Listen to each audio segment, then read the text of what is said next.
Assalamualaikum warahmatullahi wabarakatuh. Perkenalkan, saya Safira Rahma Zuliawati dari Prodi Sastra Indonesia Fakultas Ilmu Budaya Universitas Negeri 11 Maret. Pada kesempatan kali ini, saya akan memaparkan hasil artikel penelitian saya dengan judul Puisi Karawang Bekasi karya Chairil Anwar dengan analisis struktur batin I.A. Richards. Sebelumnya, saya ingin mengucapkan terima kasih terlebih dahulu kepada Bapak Ibu dosen yang sudah turut serta mengajak saya dalam program kerja ini dan membimbing saya sampai selesainya artikel penelitian ini. Yang pertama ada pendahuluan. Puisi merupakan salah satu bentuk karya sastra yang banyak menggunakan pilihan kata atau diksi, yang merupakan salah satu unsur utamanya. Dalam proses menafsirkan makna sebuah puisi, pembaca perlu memperhatikan kata-kata yang ditulis oleh penyair untuk dapat menghasilkan makna yang dimaksud. Setiap puisi yang diciptakan akan selalu memiliki keunikan masing-masing. Atas dasar itu, maka penulis tertarik untuk melakukan analisis struktural terhadap salah satu puisi karya Chairil Anwar yang berjudul Karawang Bekasi, yang terbit pada tahun 1948. Struktur batik ini akan diteliti menurut konsep dan teori dari I.A. Richards dengan tujuan agar pesan dan makna dalam puisi ini dapat diterima dan dipahami dengan mudah. Kemudian metode. Metode yang digunakan pada penelitian ini adalah menggunakan jenis penelitian kualitatif deskriptif.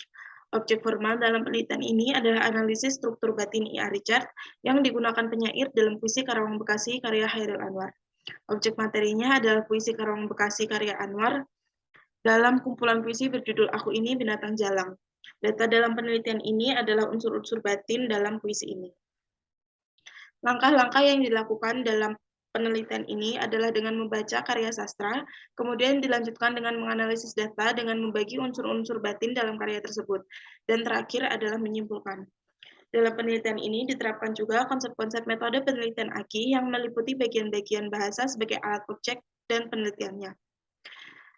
Tahap terakhir adalah dengan menyimpulkan unsur-unsur batin mengikuti konsep dan teori I.A. Richards dalam puisi untuk mengetahui makna yang ada di dalamnya. Selanjutnya adalah hasil dan pembahasan. Konsep dan teori yang dikemukakan oleh I.A. Richards dalam karya sastra puisi adalah tentang struktur batin puisi. Puisi memiliki beberapa struktur pembangun yang digunakan untuk membuat dan menghasilkan puisi yang lebih berkesan dan sistematis. Struktur batin puisi adalah struktur pembangun yang berasal dari dalam puisi.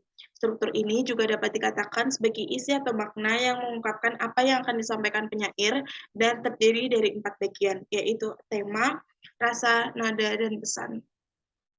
Objek analisis yang digunakan dalam penelitian ini adalah salah satu puisi karya Chairil Anwar yang berjudul Karawang Bekasi.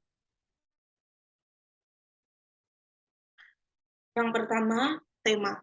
Tema yang terdapat dalam puisi Karawang Bekasi karya Chairil Anwar adalah tentang gambaran betapa kerasnya perjuangan yang dilakukan para pahlawan yang telah gugur dalam perang tersebut hingga akhirnya tergeletak di pekuburan yang terletak antara Karawang hingga Bekasi. Hal ini terlihat dari penggalan puisi pada baris pertama, kami yang kini terbaring antara Karawang Bekasi, serta penggalan puisi di baris terakhir, beribu kami terbaring antara Karawang Bekasi. Yang kedua adalah rasa.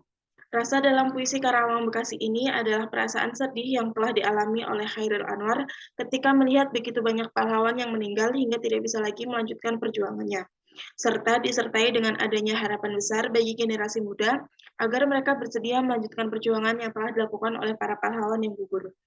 Hal ini terlihat dari penggalan puisinya, kami yang kini terbaring antara Karawang Bekasi, tidak bisa teriak merdeka dan mengangkat senjata lagi. Serta pada penggalan bait, kaulah lagi yang tentukan nilai tulang-tulang berserakan. Yang ketiga adalah nada. Nada yang ditekankan dalam puisi Karawang Bekasi adalah untuk memotivasi pembaca, khususnya generasi muda untuk terus berjuang membangun dan membela negeri dari berbagai ancaman. Dalam puisi ini, penyair telah membangun nada-nada yang digunakan untuk menggambarkan impian para pahlawan tentang kedamaian, ketenangan, dan kemakmuran yang diharapkan dapat dicapai oleh generasi muda.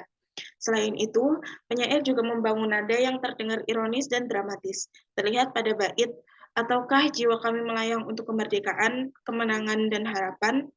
Kami sekarang mayat, berjagalah terus di garis batas pernyataan dan impian. Yang terakhir adalah pesan. Pesan yang kami dapatkan dari puisi ini adalah sebuah pesan eksplisit agar seluruh rakyat Indonesia ingat dan tidak melupakan sejarah para pahlawan yang telah berjuang. Penyair juga berpesan kepada masyarakat untuk lebih peka terhadap hal-hal seperti ini. Karena pada kenyataannya, masih banyak sekali masyarakat yang masih belum bisa menghargai dan mengenang jasa perjuangan para pahlawan untuk mencapai kemerdekaan. Hal ini terlihat pada bait, "Berilah kami arti, kenang-kenanglah kami." Kesimpulan yang kami dapatkan dari penelitian ini adalah hasil analisis yang dapat disimpulkan bahwa puisi masing-masing karya memiliki struktur pembangun. Struktur batin ini tidak kalah pentingnya dalam membuat sebuah puisi menjadi lebih berkualitas dan memberi kesan tersendiri. Struktur batin yang ada dan digunakan dalam membangun puisi ini terdiri dari satu tema, yaitu mengenang para pahlawan. Yang kedua, berdasarkan rasa adalah adanya dua rasa yang menunjukkan kesedihan dan harapan yang tersimpan untuk generasi muda. Berdasarkan nadanya, terdapat dua nada yang menunjukkan semangat dan ironi. Kemudian yang terakhir adalah amanat, di mana penyair ingin menyampaikan bahwa pahlawan ini ingin dikenang oleh seluruh rakyat Indonesia dan ingin melanjutkan perjuangan para pahlawan. Sekian hasil penelitian saya yang sudah saya paparkan. Terima kasih atas waktu dan kesempatannya. Kurang lebihnya mohon maaf. Wassalamualaikum warahmatullahi wabarakatuh.